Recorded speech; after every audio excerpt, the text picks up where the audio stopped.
NCEA party started.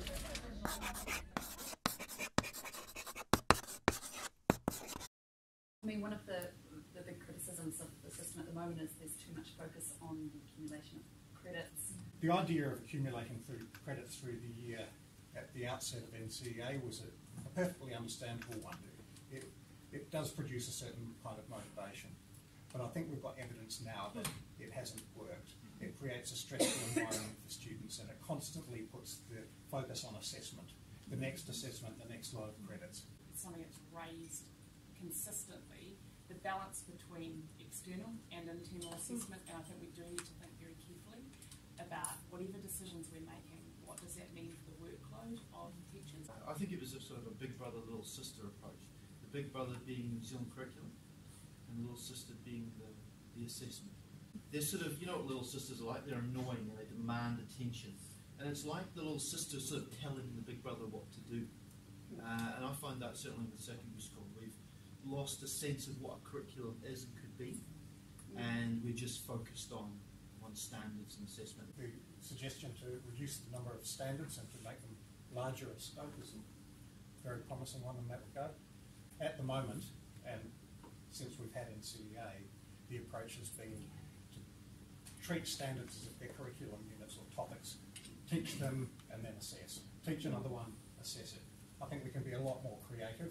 We've lost that magic of deep learning, right? And we're all shallow and surface A culture stuff. of assessment will do that every time. That's right. At an ICT infrastructure investment, my view is education, our teachers and our principals have been underserved because if you compare other areas of government where there's digitisation and there's a whole lot of paperwork and workload that teachers and principals have because that investment hasn't happened, right? You know, nowadays we want individual pathways for our kids. We want Teslas. We want to design the best possible personalised learning for our students, and yet we are still funded on that same industrialised model. And where that's coming out is in the time and the well-being of educators.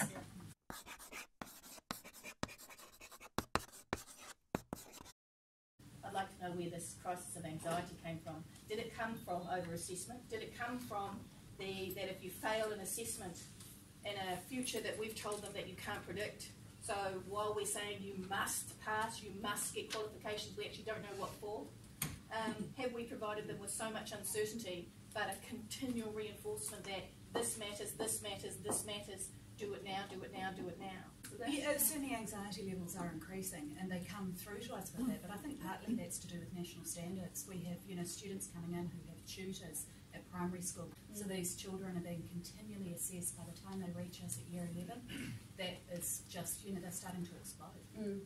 At primary school, the first question most parents ask is my child happy going to school? Right? Are they happy? Do they feel safe? Have they got friends? Da, da, da, da. And then it changes to this big, really important thing about what did you learn today? Did you pass? Have you got an exam? What's the assessment like? That comes back to, once we engage, if we continue to engage, and people are passionate about their learning, if they're happy to go to school, how will that affect anxiety and depression? How will that affect just their overall achievement levels?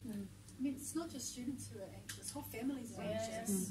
You know, a child's success is everybody's success in a whānau. A child's failure is a whole whānau's failure. This is a high-stakes activity. So we've got high-performing students, crisis of anxiety, self-harm, suicide attempts, etc., etc. But then we've also got, when you fail, we've got this other group of students who only get NCEA level 1 or, take 2 years to get NCEA level 2, and apparently they're failures too. I would argue that certainly given how we see the destinations of young people and the way they are retained in school now, that my God, the university pathway and a preparation for an academic pathway should be on the menu, but it can't be the only thing on the menu. No, I 100% agree. I mean, that's the whole purpose of the 30-year education conversation. What does success look like? And what's come out loud and clear from those conversations, 25,000 people participating, a successful student is one who is well-rounded, who's passionate about something, knows what their strengths are, is able to meet failure and get back up again, is resilient. It's not an NCEA level 2 student. It is a multiple of things. That's what success looks like. So I think I do have had a concern that students that can have been directed down one pathway, and that students who can't have been directed down another. And I'd much prefer to see us doing something closer to what the Finnish do, which is continual ability to cross over between, either a tertiary institution, e.g. like a university, or an apprenticeships pathline or something like that. Last night I was in Gisborne. We had 2 of our apprentices talking to some young people about their pathways, and they did know by 15 or 16 that they had had enough of classrooms. 12 years of classrooms was enough for them. But what the school told them was, well, you better buckle down, or otherwise you won't get the grand prize of another 4 years of classrooms.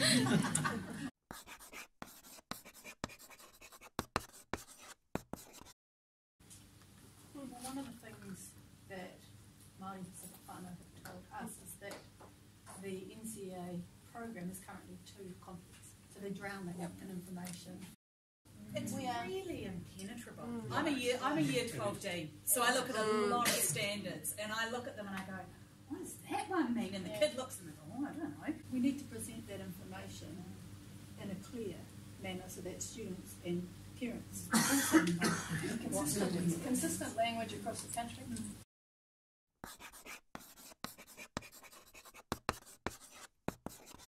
Often schools get the blame and teachers get the blame for a much wider things going on in the community outside the school gate level. But our system at a funding level must be reformed. When I think of inequity,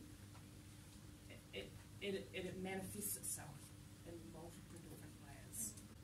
And I think that's part of the problem is that children don't see themselves in the classroom. They see people who look and sound like them in the classroom. And it's really hard to believe you can be successful when you can't actually put your finger on what counts and what matters in this particular context. And that's part of the problem. I think we agree it's about equity of opportunity to be the best you can be. I suppose that's one of the things that Jacinda and I hope through the child wellbeing strategy, creating that line and making every government department accountable for if our child is below the line, who's best placed and who's responsible to get them to the line, right? And once we get them to the line, then we can start to build up. We've traversed a lot of subjects in the last We are. couple of rounds. So Ladies and gentlemen, please give our panel a very